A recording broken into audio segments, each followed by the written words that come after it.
Hi guys, எல்லாரும் எப்படி இருக்கீங்க? நான் அந்த உங்கள் டெல்கிங் தர்ஷன். ஸோ இந்த ஃபோட்டோவில் பார்க்குறீங்களா, இவர் யாருன்னு தெரியுமா? இவர் தாங்க சிராஜுதுல்லா. இவரோட ஸ்டோரி பற்றி சொல்கிறேன் கேளுங்க.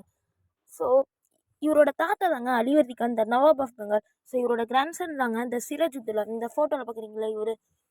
ஸோ இந்த அலிவர்தி கான் 1756 இறந்துடுறாங்க.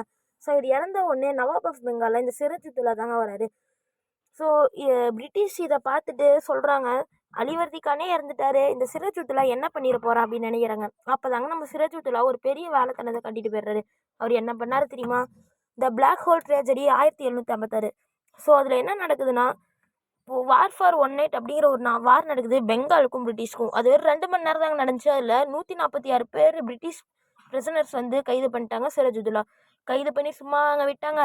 ஒரு சின்ன ரூம் ஃபோர்ட் வில்லியம் கல்கத்தாவில் இருக்குங்க. அந்த ரூம்குள்ளே வெறும் 5 பேர் மட்டும்தாங்க போக முடியும். அதுவே ரொம்ப அதிகம். ஸோ அந்த மாதிரியா இருக்கிற ரூமில் 146 பேரை அடைச்சி வச்சிட்டாங்க. அதில் வெறும் ஒரு குண்டூசி இருக்கிற இடத்து கூட அந்த அளவுக்கு கூட ஒரு இடம் இல்லாமல் அப்படி அடைச்சி வச்சிட்டாங்க. ஸோ அடுத்த நாள் மார்னிங் டோர்லாம் ஓப்பன் பண்ணப்படுது. ஸோ அதுக்குள்ளே போய் பார்த்தா 123 பேர் இறந்துட்டாங்க. எதனால் தெரியுமா? வெறும் மூச்சு முட்டியே 123 பேர் இறந்துட்டாங்க. ஸோ இதனால தாங்க பிரிட்டிஷ்க்கும் நம்ம சிராஜுதுல்லாக்கும் ஒரு பெரிய ஃபைட் வருது. அதெல்லாம் அடுத்த வீடியோவில் பார்க்கலாம். பாய்ங்க. நம்ம சேனலில் மறக்காம